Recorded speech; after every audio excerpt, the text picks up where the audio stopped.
Salut les burnettes, je suis Marlène. Bienvenue sur ce nouveau podcast du Burnout au féminin. Les burnettes, si vous ne connaissez pas, c'est un collectif fondé par Anne-Sophie à Bordeaux. Ces femmes qui, après des mois de fatigue, de culpabilité, de détresse, désespoir, se sont reconstruites. Ces rencontres de femmes m'ont propulsée vers l'avant. Il y a l'après-burnout. Juste un truc avant de lancer l'épisode. Si vous ne connaissez pas cet oiseau rare qu'est la burnette, bon, j'annonce la couleur. Avec nous, c'est sans filtre. Ça peut partir, exploser dans tous les sens. Il va y avoir de l'énergie sur les ondes. Cette fois-ci, dans Super Burnette, je vous propose de mettre notre casquette de Super Burnette expert afin de vous parler du burn-out et d'en parler de manière plutôt professionnelle. Jeanne Gauthier-Lenoir a répondu à mon micro. Elle est psychologue clinicienne spécialisée dans les psychopathologies liées au travail. Donc qui de mieux que cette superbe experte pour nous parler du burn-out et nous expliquer tout ce que cela représente. Bonjour Jeanne, merci d'entamer avec moi cette deuxième saison de Super Burnette. Grâce à ton expertise de psychologue, on va pouvoir parler du burn-out sur toutes ses formes ce matin. Bonjour Marlène, enchantée de passer ce temps avec toi ce matin. Merci. Avant de passer aux choses sérieuses, déjà tu pourrais te présenter en quelques phrases parce que tu as de multiples casquettes, donc dis-nous tout. Avec plaisir, écoute, donc je suis Jeanne Gauthier-Lenoir, je suis psychologue clinicienne du travail. J'ai une spécialisation en psychopathologie du travail et je suis également ingénieure en formation continue. Je suis membre du réseau qui s'appelle Souffrance et Travail. Plus particulièrement aussi, je suis membre du comité scientifique de l'association Hellburn. D'accord. Donc, c'est à partir de cette association qu'on va échanger toutes les deux aujourd'hui, entre autres. Ben oui, le collectif des burnettes. Exactement. Bon, après, on va en parler aujourd'hui d'une manière plus experte, on va un peu décortiquer à partir de tes compétences et de toute ton expertise. On est un peu en mode burn-out pour les nuls, en fait, quelque part. C'est bon. On peut le dire ça, et alors surtout pas de façon péjorative. L'idée, c'est effectivement de transmettre de l'information, que chacun puisse y voir un peu plus clair dans cette histoire d'épuisement professionnel ou burn-out. Alors, ce vilain mot du burn-out qu'on entend un peu partout, dans les familles, au boulot, dans le journal, etc. Comment on peut expliquer en fait aux auditeurs ce que c'est que le burn-out, si on pouvait en donner une définition ou des explications? Ouais, c'est une question très importante que tu poses, et c'est une question qui est compliquée parce qu'en fait, comme tu l'as précisé, déjà on n'a pas une définition qui est figée sur le burn-out, ce qui fait qu'on met un peu tout derrière et que c'est un terme un peu fourre-tout. Donc je vais essayer de te donner quelques éléments pour qu'on puisse y voir plus clair. Il y a la terminologie de burn-out et puis il y a la terminologie de syndrome d'épuisement professionnel. Alors, à l'origine, burn-out, c'est un terme qui vient d'outre-Atlantique dans les années 70, qui a été introduit par des psychiatres. Et c'est vraiment un concept qui était au départ lié à la fatigue des soignants dans la relation de soins avec les patients. D'accord. Le terme burn-out, au départ, tu vois, il est très circonscrit à une catégorie de professionnels, un type de travail. D'accord, ok. Il y a un autre terme qui se rapproche, qui existe pour les soignants, c'est la fatigue compassionnelle. Ça se rapprocherait de ça. Il est passé dans le langage commun et puis il a progressé, il a évolué en termes de définition progressivement jusqu'à aujourd'hui.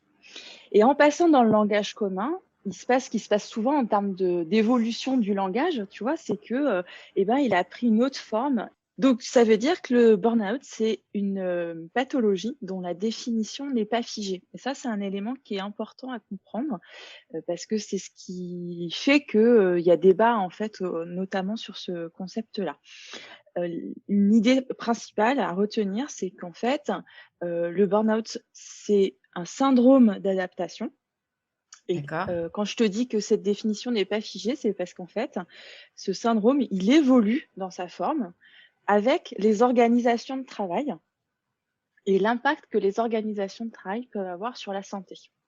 D'accord, ok.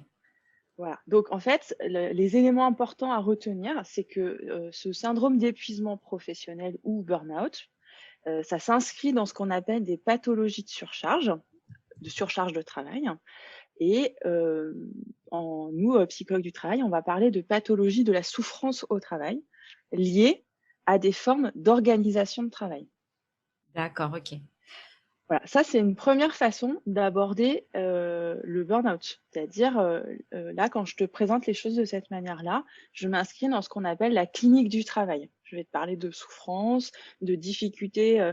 Nous, on parle de sujet pour parler de la personne qui est face à des obstacles qui sont des contraintes, si tu veux, dans son activité professionnelle, auxquelles elle n'arrive pas à faire face pour améliorer ce qu'elle doit faire dans son travail. Donc, ça a à voir avec ce qui lui est demandé, la nature de son activité, les collègues, l'organisation avec un grand O, les conditions de travail. C'est tout ça, en fait, qui est embarqué dans l'histoire de la souffrance au travail et de l'épuisement. D'accord, ok. Voilà. Et il existe d'autres définitions du burn-out. Oui, c'est ça, j'allais te poser la question parce que justement, chez les Burnettes et l'association Alburn, on est sur cette spécificité du burn-out autour de la femme. Oui. Donc là, j'étais en train de me dire, voilà, tu parles de l'aspect professionnel. Bon, je te laisse Mmh. en dire plus. Oui. Avant de venir sur la spécificité pour les femmes, peut-être je te donne 2 autres possibilités de définition du burn-out. C'est intéressant de savoir qu'il y a ces différentes définitions-là parce que ça veut dire que c'est un sujet qui est en débat, en fait, à la fois dans la société et à la fois au niveau scientifique. Et que ça pose la question de comment on aborde ce syndrome-là du burn-out. Ce qui est essentiel parce que derrière, tu fais pas la même prise en charge pour les patients. Mmh. Et donc 2 autres définitions possibles. Celle qui est donnée actuellement par Santé publique France. Et là, dans cette définition-là, on va parler d'un état d'épuisement physique, émotionnel et mental qu'on considère comme étant le résultat d'une exposition à des situations de travail émotionnellement exigeantes. D'accord. Donc tu vois, là, la porte d'entrée, c'est plutôt l'individu et un rapport du point de vue des émotions et de la gestion des émotions par l'individu au travail. Ok. Si je prends la dernière définition qui est donnée par l'OMS, et ben là, on va plutôt être sur le burn-out comme un syndrome qui résulte d'un stress chronique au travail qui n'aurait pas été géré avec succès. Et là, tu vois que je te parle du burn-out, mais à partir du stress. D'accord. Ça veut dire que là, je m'intéresse d'abord à ce qui se passe pour le sujet, en termes de mécanisme d'adaptation dans le rapport au stress, tu vois, et dans sa capacité ou pas à gérer le stress. Mais là, je n'ai pas fait de lien spécifiquement avec les organisations de travail. Oui, effectivement, ouais, tu pars du symptôme quelque part, enfin, en tout cas, du ressenti stress Ouais. pour remonter à la Donc en cause. fait, D'accord. exactement. Du coup, là-dedans, en fait, ce qu'il faut essayer de développer, et ça, c'est peut-être plus une posture professionnelle que j'ai moi. Si tu en discutais avec d'autres, tout le monde n'aborderait pas les choses de cette manière-là. À mon avis, la porte d'entrée première, c'est la question du travail. C'est pour ça que c'est important d'avoir une théorie du travail, parce que c'est dans le rapport entre l'individu et le travail. Nous, on parle de rapport subjectif, psychique, des enjeux psychiques du travail, que tu peux comprendre ce qui se passe en interrelation entre le travail et les effets que ça a sur la santé individuelle et collective. En fait, c'est ça qu'il faut pas oublier, c'est qu'on ne travaille jamais tout seul. On travaille avec les autres, au bénéfice des autres et surtout dans une forme d'organisation de travail. Et du coup, si tu as ça en trame de fond, et ben après, tu arrives à comprendre toutes ces articulations qui vont se traduire de manière différente selon les organisations de travail et selon les personnes. Ok. Et si tu as besoin de rentrer par la porte du stress, tu peux. C'est juste que si tu ne faisais que rentrer par la porte du stress, il te manquerait ce qui est au préalable, c'est-à-dire ce qui amène potentiellement du stress chez la personne. Eh ben, c'est la nature de son activité professionnelle, la forme d'organisation dans laquelle elle peut exercer son activité, les contraintes qu'il y a, etc. Donc, c'est complexe, en fait, hein. Exactement. Ce petit mot, là, court, de 2 syllabes, on dit long sur beaucoup, beaucoup de choses. Ouais. Et autour du mot burn-out, on a aussi d'autres... Il y a un autre champ lexical aussi. On parle de bore-out, brown-out. Est-ce que tu peux en dire juste 2 mots Oui, bien sûr. Alors, ça va, si tu veux, sur ce qu'on peut définir comme étant des formes de souffrance au travail. Donc, dans le burn-out, on est du côté de la surcharge de travail et des effets de cette surcharge de travail du point de vue de la santé. Dans le bore-out, on est dans l'ennui. Donc là, tu imagines que tu as une personne, un professionnel, qui n'a pas assez de consistance dans son activité professionnelle et ça génère de l'ennui. Et l'ennui, en fait, sur la durée, a des effets potentiels sur la santé mentale et physique au travail. C'est ça, le bore-out. Okay. Et le brown-out, là, ça a plutôt à voir avec la perte de sens au travail. Donc, c'est un peu plus, j'allais dire subtil. En fait, c'est pour comprendre le fait que dans mon activité professionnelle, je ne sois pas en adéquation avec ce qui fait sens pour moi au regard de ce qui m'est demandé de faire par l'organisation et dans la manière de le faire. Si je prends un jargon de clinique du travail, un concept, là, je vais te parler de souffrance éthique. Et donc, dans la souffrance éthique, c'est je ne me reconnais pas dans les valeurs et il y a une inadéquation entre mes valeurs propres, professionnelles, et ce qu'on me demande de faire dans l'organisation. Et donc, ça génère une souffrance. Je peux te prendre un exemple, si tu veux, là-dessus, pour que ça soit un peu plus clair, d'actualité. Tu vois, on peut prendre un exemple à l'hôpital, chez les soignants, sur la prise en charge de patients en soins palliatifs ou dans le cadre du Covid. Eh ben, tu vas avoir une certaine manière de prendre en charge ces patients et de les accompagner. Et on peut prendre le cas d'un patient qui a un risque vital. Et ben, dans la manière de l'accompagner et de le prendre en charge au regard de ce risque vital, tu peux avoir des désaccords entre ce que toi tu penses en tant que professionnel être une bonne prise en soin de cette personne, avec comme posture, tu vois, éthique, eh ben, que la vie prévaut, qu'il faut sauver cette personne en premier lieu. Ce sont des exemples que je te donne. Mais par contre, ben, l'hôpital étant sous-effectif, l'hôpital n'a pas forcément le matériel pour, et donc tu es amené à faire un choix. Et ce choix, peut-être, il va te conduire en tant que professionnel à ne pas pouvoir être dans la qualité que tu estimes nécessaire au regard de ces valeurs éthiques que tu défends dans ton métier au quotidien. Et c'est là qu'il y a une souffrance éthique et que tu peux perdre du sens au travail. Oui, je comprends. Et là aussi, il y a le parallèle entre les conditions dans lesquelles tu exerces ton activité et l'activité en tant que telle, quoi. Exactement. En fait, ce qu'il faut comprendre, c'est que le travail, c'est un élément qui est central dans la construction du sujet. Quand je parle sujet, c'est la personne. D'accord ? Oui. Et en fait, le travail, au départ, il est le garant de notre équilibre psychique.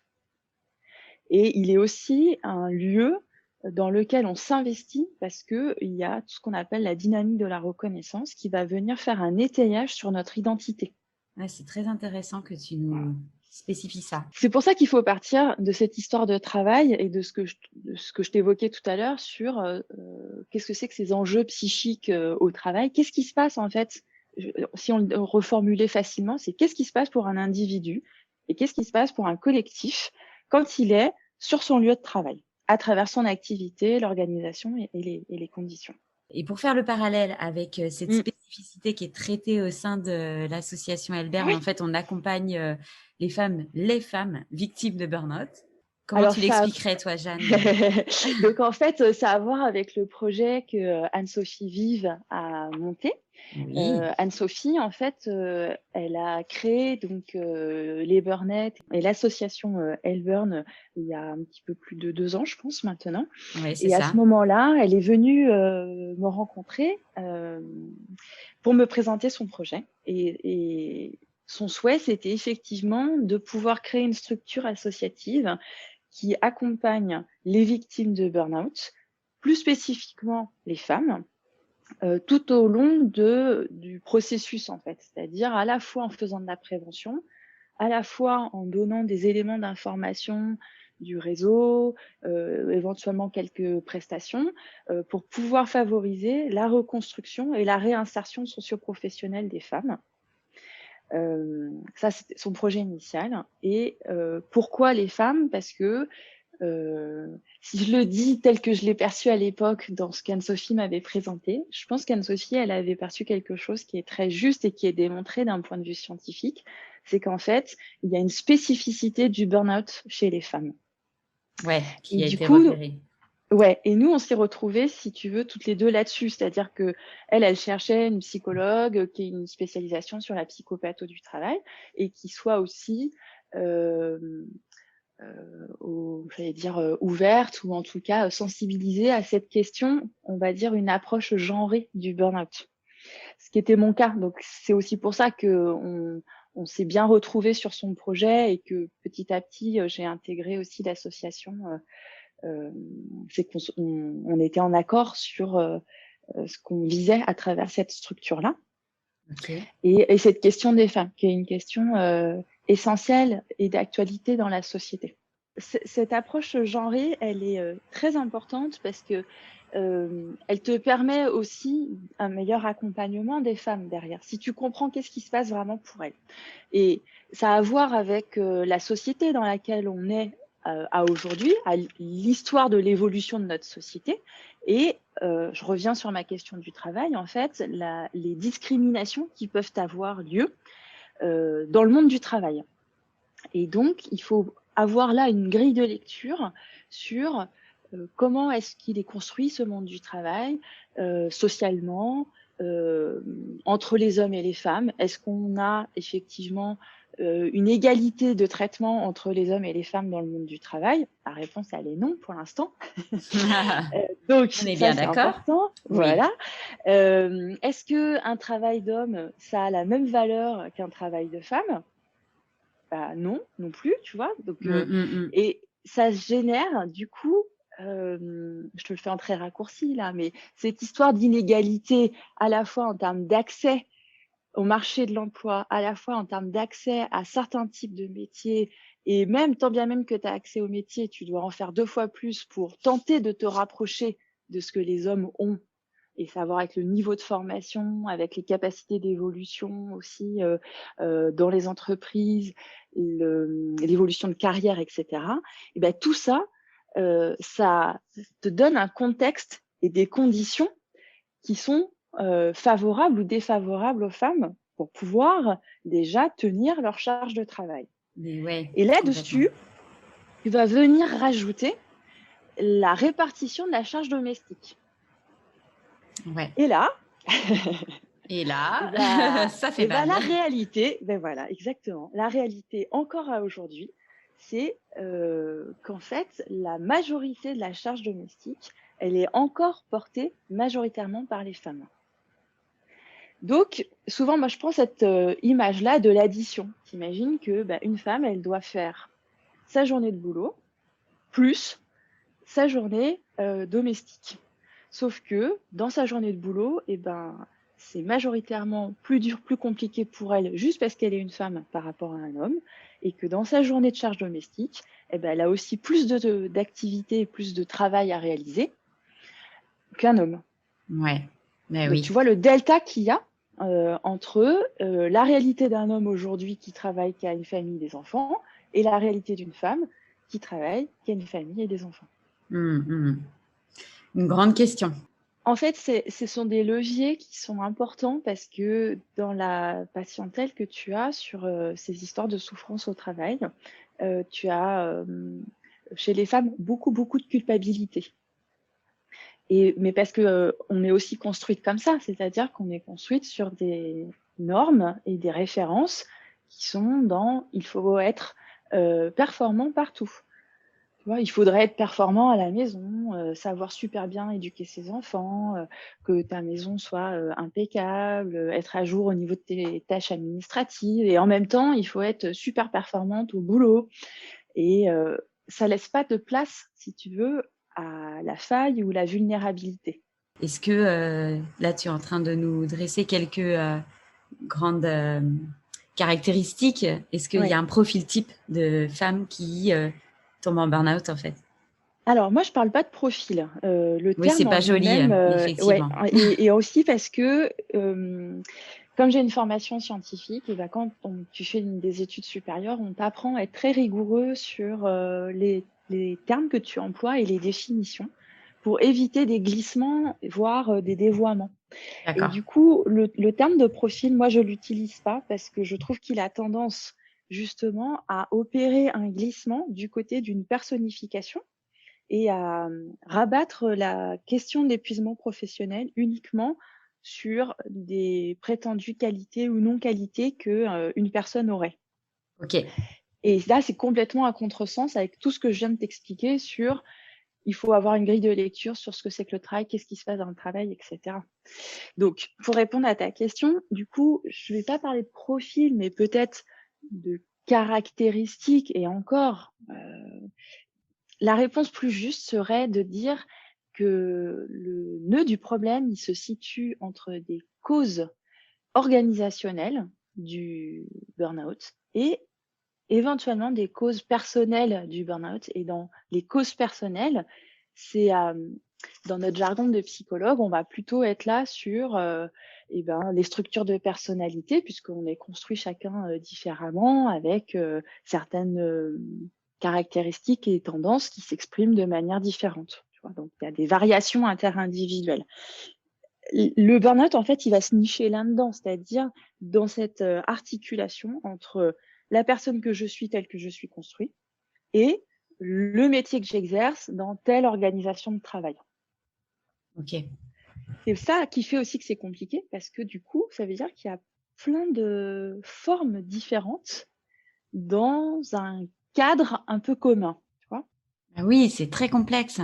J'en Mm. prends encore plus conscience là en t'écoutant. Si je devais de même quand même te donner quelques caractéristiques, on va dire quelques tendances générales qu'on peut Les repérer, tendances, j'aime bien. voilà, Ouais.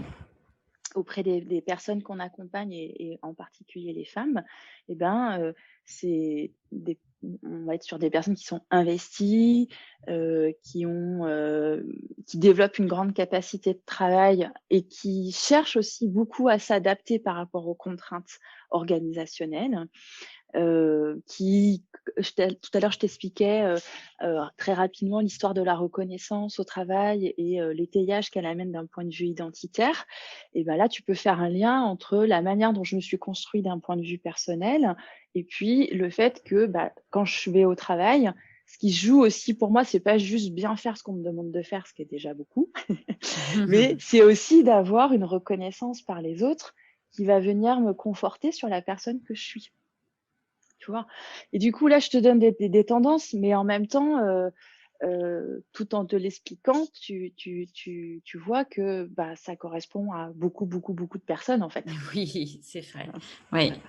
Et justement, sans vouloir ranger tout le monde dans des cases, etc., Mhm. il existe quand même il y a un parcours assez similaire en fait lorsqu'on diagnostique le burn-out. On Mm. entre dans des phases différentes, des étapes. Est-ce qu'on peut les décortiquer? Oui, Euh, bien sûr. Ouais. Parce que c'est Ça, vrai on que l- ça revient souvent en fait. ouais. Et puis, c'est important de le faire parce que si tu arrives à repérer ça, tu peux faire de la prévention. D'accord, ouais. Et après, quand tu es en prise en charge, tu peux faire aussi ce qu'on appelle de la psychoéducation, c'est-à-dire tu peux expliquer aussi. Et avec ces éléments d'explication, ça vient faire un étayage chez la personne pour lui permettre de se reconstruire. Donc, pour répondre à ta question, la porte d'entrée, là, ça va être la fatigue. C'est-à-dire que l'être humain peut faire une activité, une charge, la réaliser, et il est construit de telle manière qu'il a des limites et qu'il a donc besoin de repos. Je te pose les choses de façon très rapide, à gros traits, Oui. et que au départ, la fatigue, c'est donc un élément qui vient faire régulation d'un point de vue physiologique et psychique. Donc, Au départ, la fatigue, c'est une bonne chose. D'accord? C'est comme une alerte prévue pour nous dire attention, capacité atteinte, repos nécessaire avant de redémarrer. Tout à fait, c'est physiologique, c'est dans Exactement. le sens logique de la vie, Exactement. etc. D'accord. Ouais. Donc, cette histoire de fatigue, au départ, quand je fais mon travail, ça se passe bien, j'éprouve du plaisir au travail, je suis efficace, je me sens bien. Là, je suis, tu vois, tout à l'heure, je te parlais de l'engagement, je suis dans cette phase-là, engagement au travail, fatigue normale. D'accord. Et surtout, Jusque-là, tout va bien. exactement. Et possibilité de récupération de ma fatigue par Oui, le repos, reprise tu vois? d'énergie. Ouais, ok. Exactement. Et puis, je redémarre, etc. Le problème, c'est quand tu commences à passer sur ce qu'on appelle le surengagement. C'est-à-dire, je suis pris dans plein de contraintes. Et ces contraintes-là, elles vont me demander de faire plus que ce qu'il est prévu ou possible de faire. Exemple classique, pas assez d'effectifs, plus de travail avec moins de personnes pour pouvoir le réaliser. Donc moi, d'un point de vue individuel, j'ai compris que il va falloir que je fasse plus avec moins. Moins de temps, moins de moyens, etc. D'accord? Donc là, je fais un effort d'adaptation. Sauf que cet effort d'adaptation, dans l'absolu, je peux le faire, mais il ne faut pas qu'il dure. Et s'il dure, c'est là que ça enclenche le processus d'épuisement et cette notion de surengagement. Et du plaisir au travail, je vais passer à quelque chose qui va être du côté de l'anxiété, voire de la souffrance au travail, et je vais avoir l'apparition de premiers symptômes. Ce que nous, on appelle des symptômes discrets, parce qu'en fait, majoritairement, les gens ne les voient pas. Ils ne font pas le lien surtout. Tu vois? Donc, je vais avoir Mhm. quelques troubles du sommeil, quelques troubles digestifs, je vais être un petit peu plus irritable, mais je ne vais pas faire le lien entre tous ces symptômes-là et je ne vais pas faire le lien avec le travail. Oui, c'est assez caché. Enfin, comme tu dis, ce sont des symptômes discrets, effectivement, qu'on Exactement. peut observer au quotidien et bon, sans en faire Mmh. trop de cas, finalement, Mmh. qui n'amèneraient pas forcément à consulter dans un premier temps. Oui, ou à se poser des questions sur, les conditions dans lesquelles, tu exerces ton activité professionnelle, la spécificité de la nature de ton travail, parce que en fonction du travail que tu as, tu es pas sollicité de la même manière. Ok. Et donc, ce contexte en entreprise, Mmh. du coup, on l'observe beaucoup dans les organisations aujourd'hui. C'est présent un peu partout, quoi, de devoir faire moins avec, de faire plus avec moins de personnes, moins d'effectifs. C'est un C'est exemple, que je te donnais, tu ouais, vois, ouais. pour, manipuler ces histoires de contraintes qui pèsent, en fait, sur le collectif et sur, les individus. Hem et Et lorsque ça dure, du coup, cette voilà, c'est ça. situation? Du coup, si ça ne s'améliore pas, heu, un élément qui est important à comprendre, c'est que l'être humain, dans son rapport au travail, il est d'abord dans le fait de s'adapter et de faire les choses, hein. Donc, en gros, c'est plus je mets de contraintes et plus la première réponse, de l'être humain, c'est de faire face aux contraintes. Cette histoire d'engagement, c'est ça. Donc c'est, même si c'est pas conscient, c'est en gros, il y a plus de contraintes, je perçois bon an mal an qu'il y a plus de contraintes, c'est pas grave, je vais quand même y arriver et les gens vont te le dire en: «Il faut que je tienne». Mmh. Donc je vais faire plus, je vais avoir un travail qui va devenir excessif en termes de charge et c'est là que tu as un démarrage d'envahissement, tu vois? Sur, ta vie psychique, pendant ton temps de travail et hors temps de travail, puisque on n'est pas scindé au niveau psychique. C'est la même entité psychique qui vient au travail et qui rentre chez soi. Exactement. Ah, donc potentiellement un risque d'envahissement de ta sphère, privée et sociale et tu peux, majorer les choses en rentrant dans ce qu'on appelle un acharnement frénétique et là, tu as un tableau symptomatologique qui va devenir du coup plus important puisque c'est pas comme si, c'est qu'en fait tu continues à sursolliciter ton corps, et ton psychisme, tu vois? Pour Et là s'adapter. exactement et donc tu as là, du coup, le passage des symptômes discrets que je t'évoquais à des symptômes plus importants qui vont se constituer en syndrome d'épuisement professionnel. D'accord. Donc mes troubles du sommeil, là, ils vont devenir chroniques. Je vais avoir une fatigue hyper importante que je ne vais plus pouvoir résorber par le repos. Donc ça pourrait être des insomnies ou Exactement, le fait concrètement, d'avoir des envahissements la nuit au niveau de la pensée, mmh. tu vois? Alors les gens, ils te le disent très bien, ils te disent: «Bah, j'arrive pas bien à dormir, je dors 2 3 heures et puis clac, je me réveille et la première chose qui vient, c'est: «Ah, le travail, qu'est-ce qu'il va falloir que je fasse demain? Comment je vais faire? Je vais pas y arriver, le collègue XY, il est pas là et puis j'ai pas ceci». Enfin, donc c'est des angoisses, en fait, par rapport au travail parce que la personne, elle perçoit bien qu'elle commence à ne plus être en capacité à faire face. Et au niveau du corps, du coup, ça se traduit aussi par des altérations, heu, alors différentes, hein, selon les personnes, mais tu vas avoir, de l'hypertension, des ulcères, des problèmes au niveau dermatologique. Chez les femmes, tu vois, il y a quelque chose qui se traduit aussi, qui est intéressant à repérer et à savoir, c'est des manifestations sur la sphère gynécologique, Oui, j'y pensais, effectivement. Mmh. tu vois? Et ça, les femmes, elles ne font enfin, moi, dans ma pratique, elles ne font jamais le lien entre, des manifestations sur la sphère gynécologique et éventuellement leurs conditions de travail, une fatigue importante installée et cetera. Mais oui, ce qui n'est pas étonnant, c'est tellement, dissocié, Et oui, tu vois? hein, hein. Et la dernière étape et bah, c'est que tout ça, ça se majore, ça se chronicise, au point que, bah, à un moment donné, la personne, elle va s'effondrer. Et c'est ça la fin du processus de l'épuisement professionnel, en fait. C'est cet effondrement-là, alors qui est dans sa forme plus ou moins importante selon les personnes. Là aussi, on a une diversité, hein, dans la La patientèle qu'on peut manifestation, avoir. ouais. Exactement, Comment ça hein. se manifeste, cet effondrement? Oui, Il y a hein, différentes formes, ouais. oui, en fait, plutôt en termes d'intensité, tu vois? D'accord. C'est-à-dire que tu auras un épuisement émotionnel, physique et psychique chez les 3. Tu auras les 3 plans, pardon, chez ton patient. Par contre, ça sera plus ou moins intense. Donc tu vas avoir des gens qui sont pas très bien à, des gens qui ont décompensé, de façon très forte et pour qui, il y a même parfois des idéations suicidaires. Mmh. Tu vois? Donc déjà là, je t'ouvre aussi un éventail, important, quoi.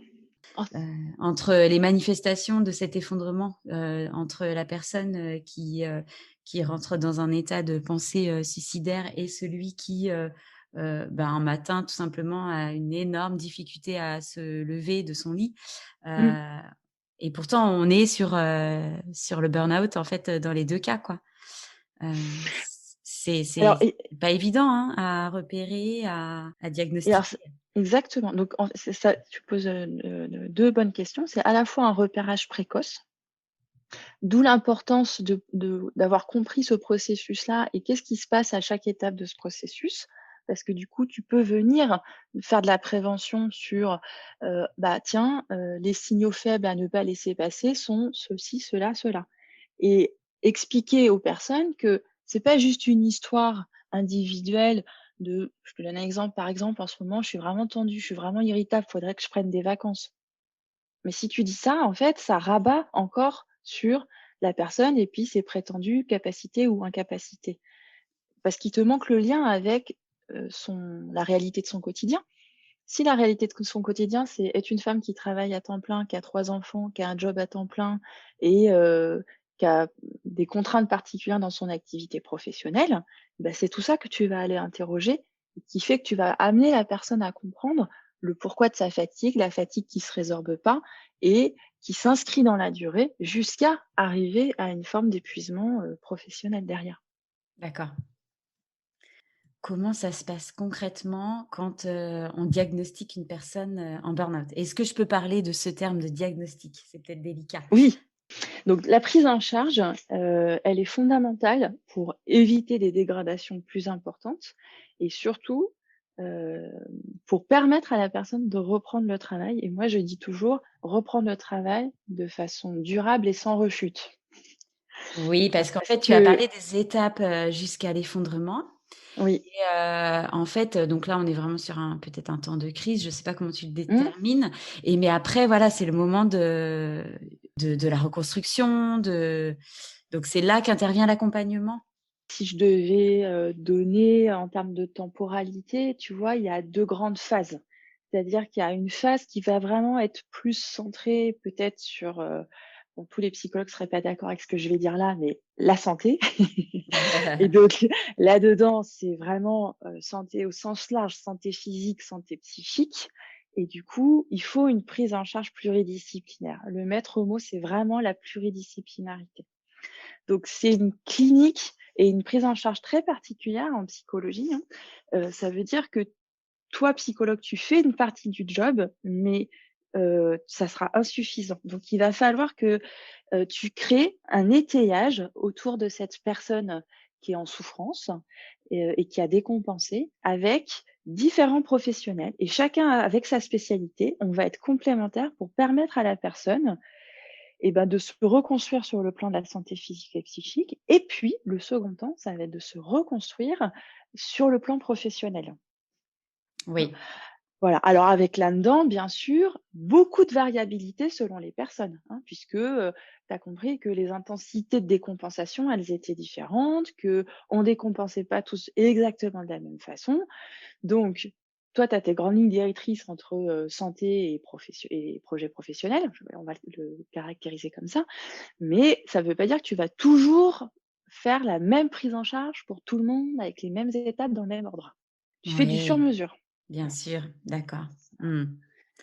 D'où Dans l'importance les d'avoir tous ces professionnels autour de la personne, la victime pour, l'accompagner, en fait. Exactement. Parce que Mmh. tu vas adapter en fonction des besoins que tu vas repérer avec la personne.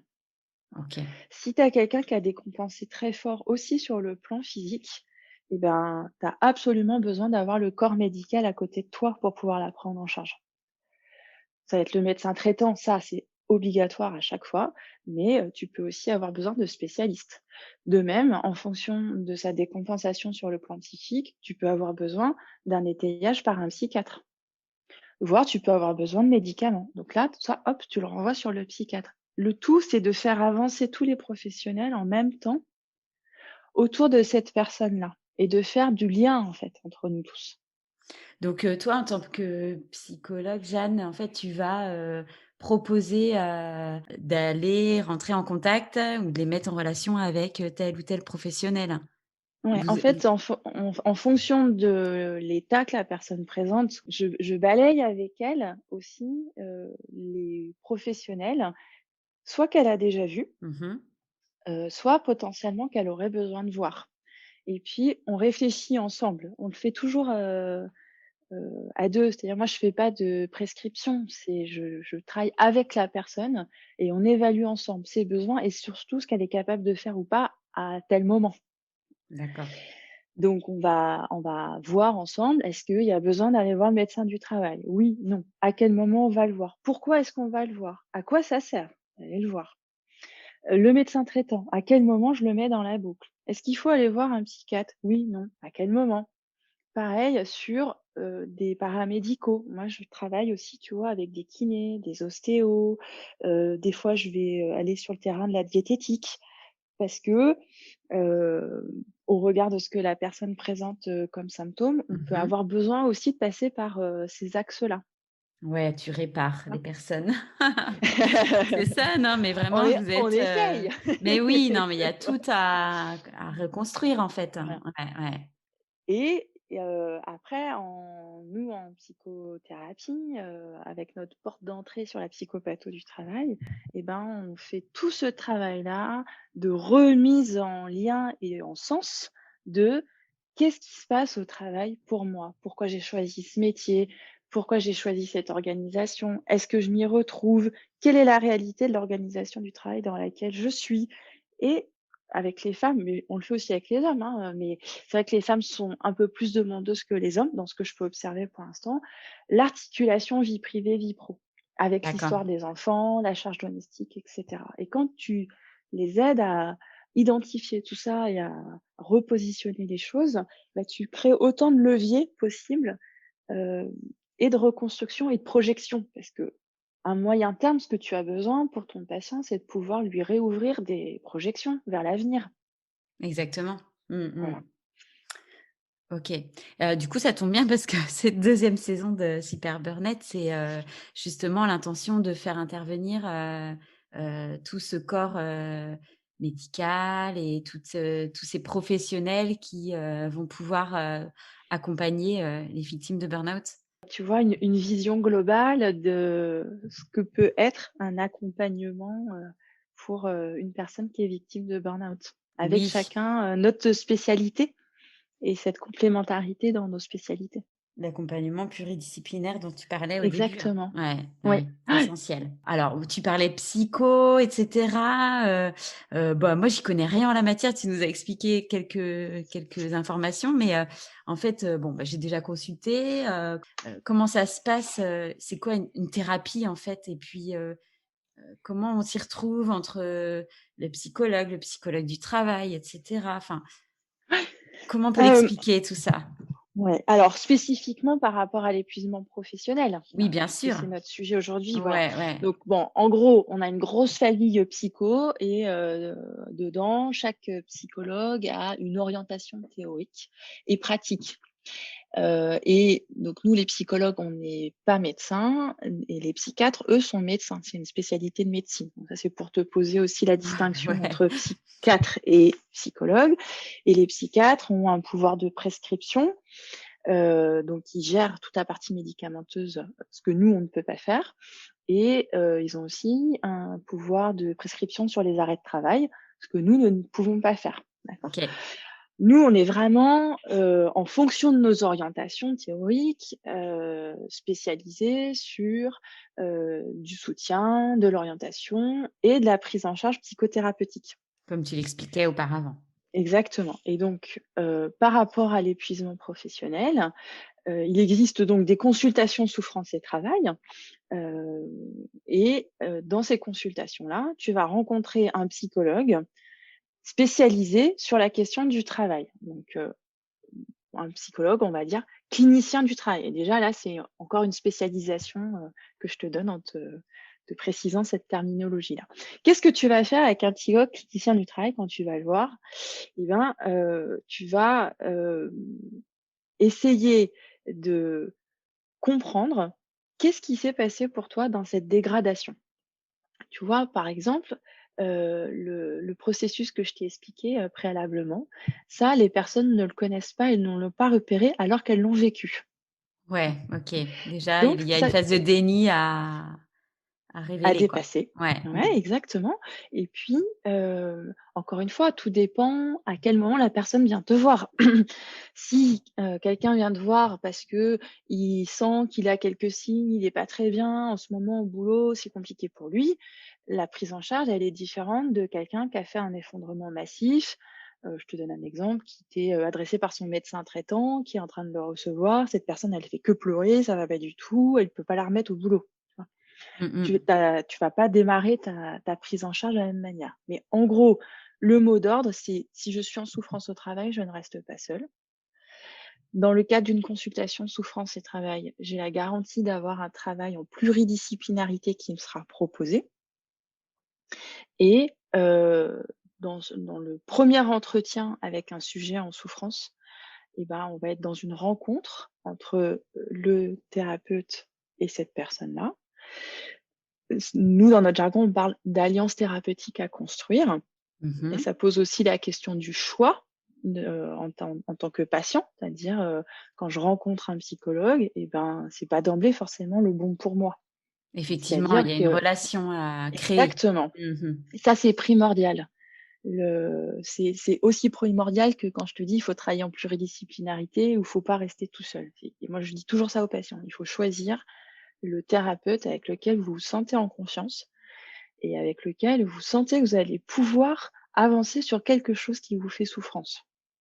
Exact, c'est Et bien. donc Mmh. on passe par une reconnaissance de cette souffrance qui est vécue par la personne et on va construire ensemble une stratégie thérapeutique. On va, avec les différentes étapes dont on a parlé, tu vois, ensemble, les différents, professionnels qu'il faudrait Ouais. aller solliciter pour que ça puisse, bien se passer et on va élaborer ensemble une compréhension. On va essayer de retrouver le sens et une représentation de cette situation, heu, dans laquelle, la personne, s'est perdue à un moment donné. OK. Je me souviens de ma psychologue qui me parlait de trouver les coordonnées, un peu comme des coordonnées GPS en fait Oui, mmh. de ce burn-out quoi, en fait, hein. Ouais, c'est ça. En fait, c'est de se recréer des repères parce que, le burn-out, c'est comme une espèce de submersion du sujet ou pour d'autres, ils vont te décrire ça comme, le fait d'être tombé dans un puits sans fond Mmh. et c'est ça qui est très difficile pour, l'être humain à vivre. C'est parce qu'on n'est pas construit, pour vivre ça, en fait, au départ, Ce tu vois? fameux trou noir là, Et oui, on qui a besoin de déstabilisant. Mmh. structure, en fait, hein. Et Le oui. psychisme, c'est ça, la santé mentale, c'est ça, c'est avoir une structure, un étayage et des repères. Ouais. Et dans le burn-out, et ben, tu une phase temporaire de ta vie dans laquelle, tes repères, ils ont volé en éclats. Ouais, donc d'où, Voilà, le besoin de tout devoir reconstruire et d'aller, exactement. sur tous les terrains, que ce soit la vie, Mmh, familiale, la vie mmh. professionnelle, et cetera quoi. Bah oui, Ouais. OK. Alors plus ou moins, hein, encore une fois, hein, selon les personnes et Bien puis sûr. aussi, selon leurs besoins. Parce que tu as des personnes en thérapie qui te diront, «Moi, tout ce qui est, sphère, privée, et ma vie personnelle, je veux pas aller dessus». Et ça, tu te dois de le respecter en tant que thérapeute. Donc, C'est tu vrai, feras ton OK. accompagnement le sachant et en ne travaillant que sur le rapport au travail. Et puis, tu as d'autres personnes, heu, peut-être qui seront un peu frileuses au départ et puis petit à petit qui comprennent qu'en fait, ce qui s'est passé pour elles dans le rapport au travail, ça fait un écho avec, leur propre, parcours personnel et que peut-être il y a des choses aussi à aller travailler là-dessus, bon, à réinterroger.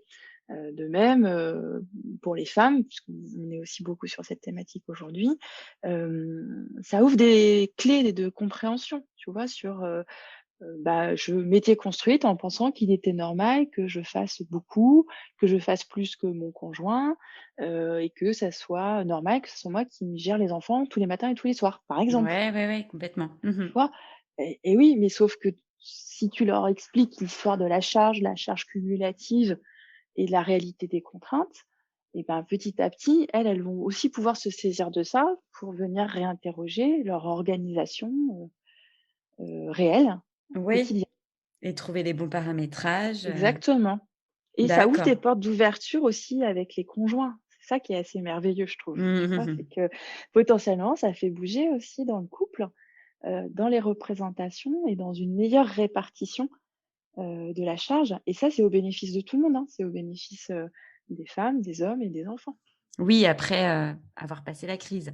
Exactement. Du coup, ça me fait une belle transition pour parler de l'entourage, des victimes de burn-out. Mmh. Heu, Comment est-ce que, vous les professionnels, vous les accompagnez?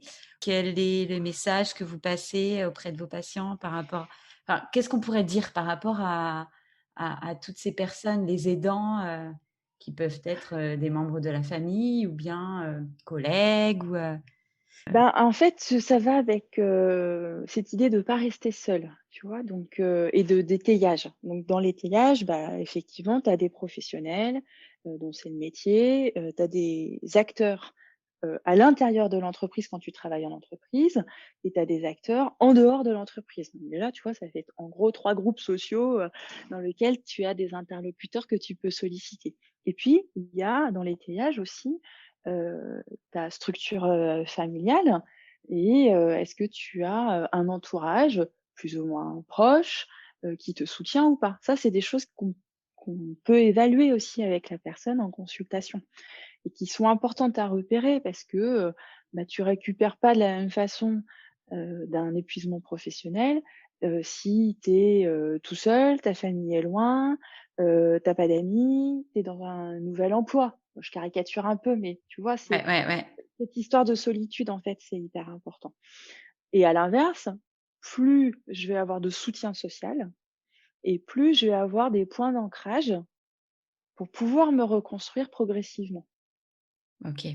Et ça fait une grosse différence, ça en thérapie, je pense que tu peux demander à n'importe quel psychologue, on te le dira tous. Ça fait une grosse différence dans la récupération derrière, des personnes et la durée aussi de la prise en charge. D'accord, donc ça fait partie c'est des points, Ouais, c'est que très important. tu de ta Ouais. checklist, en fait, de psychologue, quoi. Exactement, c'est ça. Et puis, pour répondre aussi à ta question, bah, par exemple, à l'association, Elburn, il y a, ce pan-là aussi qui est développé sur, la place de l'entourage, leur expliquer qu'est-ce que c'est que, l'épuisement professionnel, comment ils peuvent aider, leur conjoint, qui est, victime d'un burn-out. La place spécifique qu'ils ont. Mmh. Et ça, c'est très chouette que ça puisse être fait, dans le cadre d'une association parce que tu as une valence collective là, qui est très puissante en termes de levier, de reconstruction. Et après, dans le cadre d'une consultation, moi, il m'est déjà arrivé de recevoir, le couple. D'accord. Parce que, je peux te donner un exemple, j'avais une dame qui était très mal et qui voulait pas se mettre en arrêt de travail. Or, elle était dégradée au point que si elle continuait à travailler, bah, elle allait très, très certainement continuer à se dégrader sur le plan de la santé psychique et physique. Et moi, je peux pas l'obliger à se mettre en arrêt de travail. Par contre, je peux travailler avec elle sur les freins. Pourquoi est-ce qu'elle veut pas se mettre en arrêt de travail? Et cette dame-là, eh ben, il y avait les représentations de son époux, entre autres, hein, pas que ça, mais ça, c'était un des Dans freins son qu'on cas? avait D'accord. identifiés Mmh. ensemble. Et elle avait très peur, en fait, du jugement de son époux. Et qu'est-ce qu'il allait dire si elle s'autorisait à être en arrêt de travail? Et il allait la considérer comme étant, une femme qui n'était pas à la hauteur et puis en plus elle allait rien faire à la maison. Enfin, tu vois? C'était toutes ces représentations-là qui étaient D'accord. activées, en fait, Mmh. chez elle, Mmh. qui sont ses propres représentations. Ça veut pas Oui, dire ses que son croyances. mari pensait ça, hein. Ouais, Oui, tout à fait. Donc toi, tu as voilà. relevé qu'il fallait, Et comme ça a beaucoup bloqué, et ben, j'ai ouais, fini par, proposer, à monsieur et madame de les recevoir ensemble. OK, pour lever ses freins. Et Mmh. exactement. Et c'était une bonne expérience parce que ça a donné l'occasion à ce couple, tu vois, de se dire un certain nombre de choses, par ma fonction de tiers et de lever en fait, le frein. Et à l'issue, peu de temps après, quand je l'ai reçue à nouveau, cette dame, et ben, elle avait accepté de passer, en arrêt maladie et à partir de là, on a vraiment pu faire une prise en charge, bénéfique. Oui, parce qu'elle a lâché prise quelque part, par rapport à Oui et puis cela parce pour que mieux avancer, ouais. oui et elle, dans sa situation, il fallait passer par un arrêt maladie. Bah C'était oui, important, je voilà. suppose. C'est Mmh. intéressant, merci pour cet exemple. Parce qu'effectivement, on ne sait pas comment, faire intervenir, le conjoint, la Mmh. conjointe, c'est vrai que c'est délicat et puis, par rapport au burn-out, effectivement, il y a eu l'expérience d'un premier groupe de parole, justement pour les aidants, conjoints et Mmh. cetera. Parce que, bah, eux aussi souffrent, c'est vrai Ouais que c'est une histoire, collective, quoi.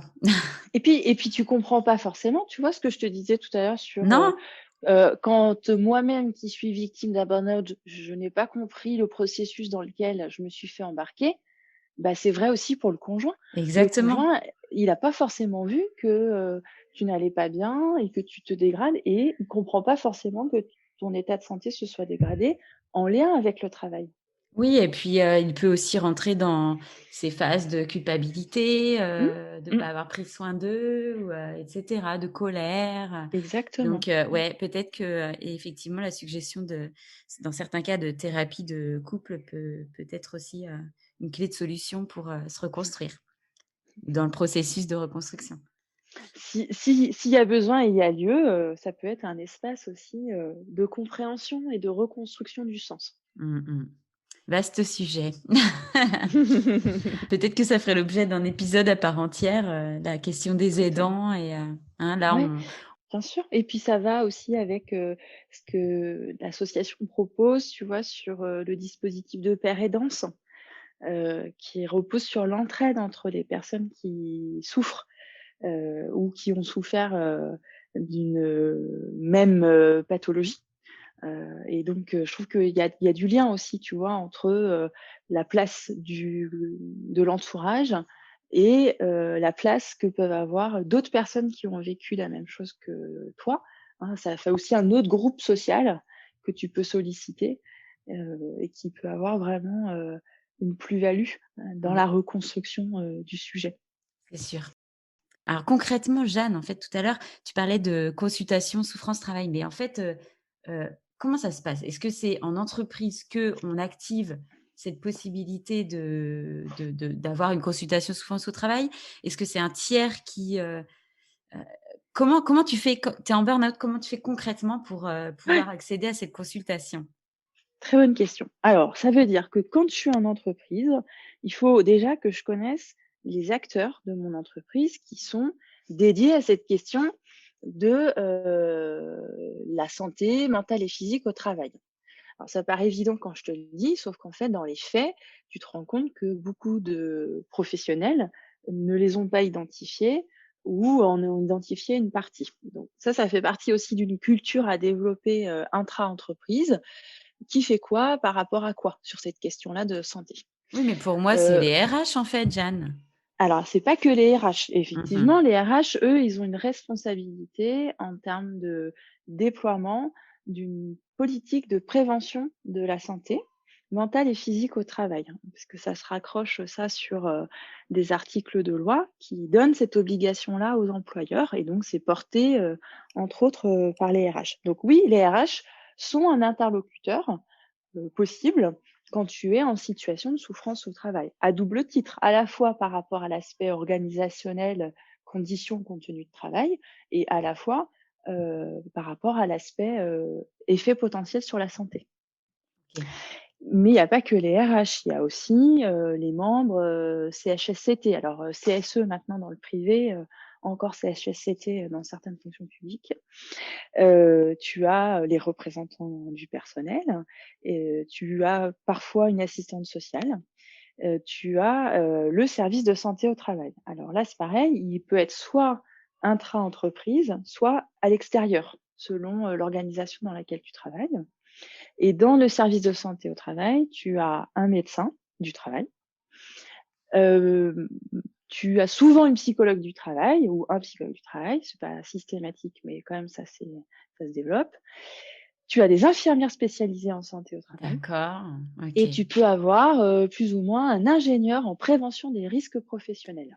Dans des plus grosses structures.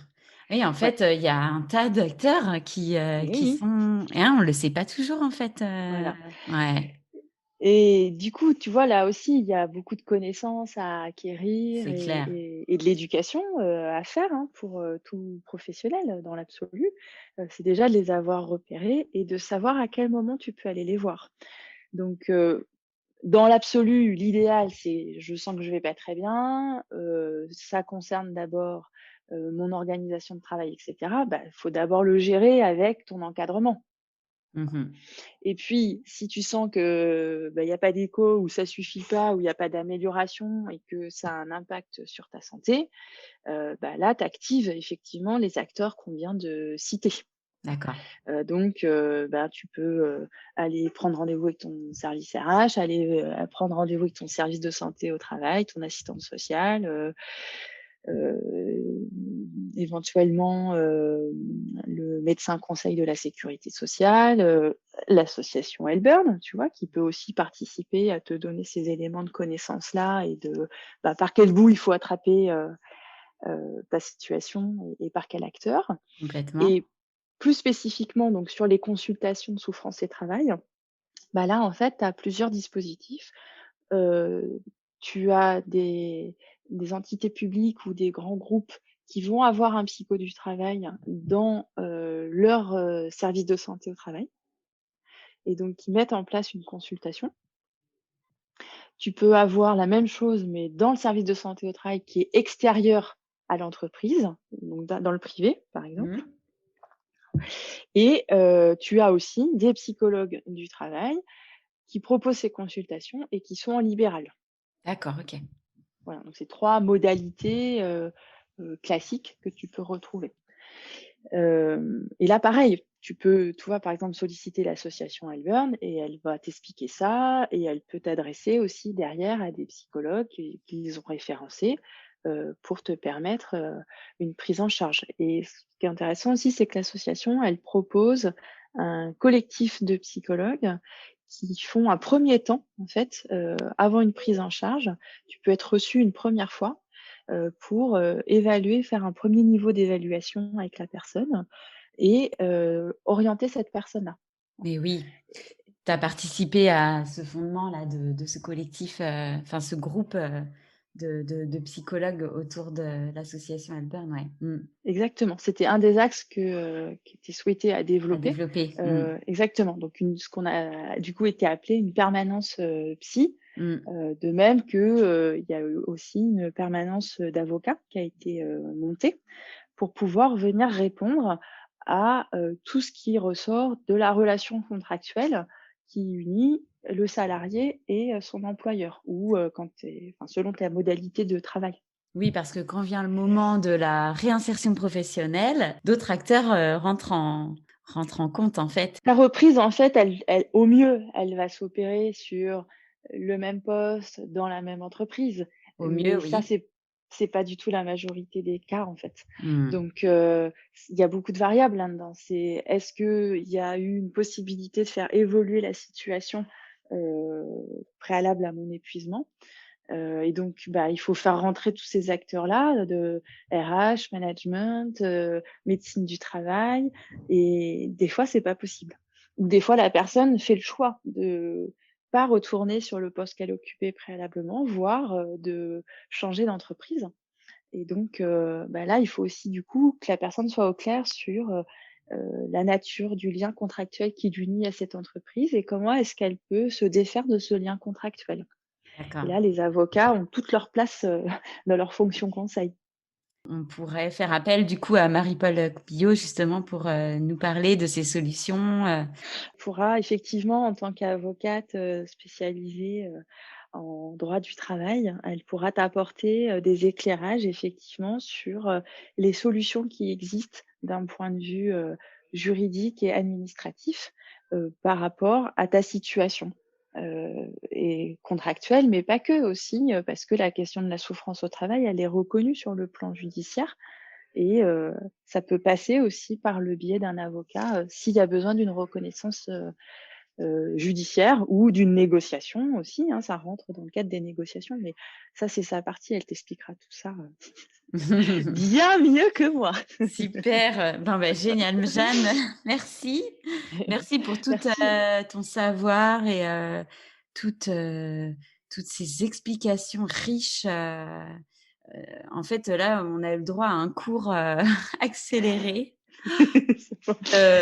Voilà, là, le burn-out pour les nuls, entre guillemets, comme je le disais un peu de manière péjorative au début, là, c'est bon, quoi, on a terminé le bouquin.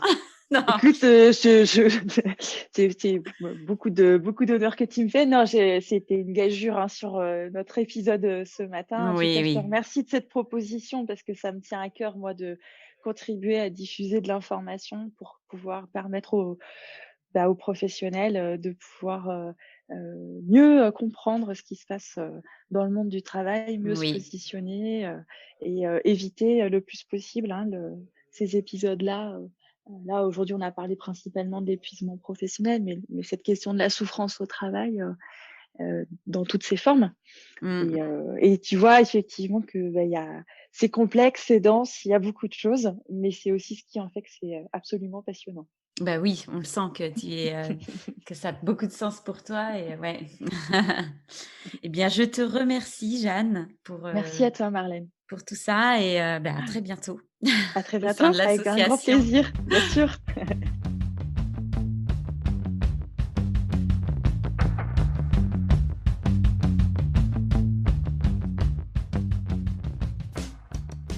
Je vous propose, si vous avez aimé, de nous laisser votre avis, à partager ce podcast tout autour de vous, pour nous aider, nous les burnettes, à lever le tabou sur la question du burn-out. C'est de cette manière-là que nous ferons changer les choses. Pour en savoir davantage sur l'action et les événements de l'association Helburn, connaître la communauté des burnettes, rendez-vous sur les réseaux. À bientôt!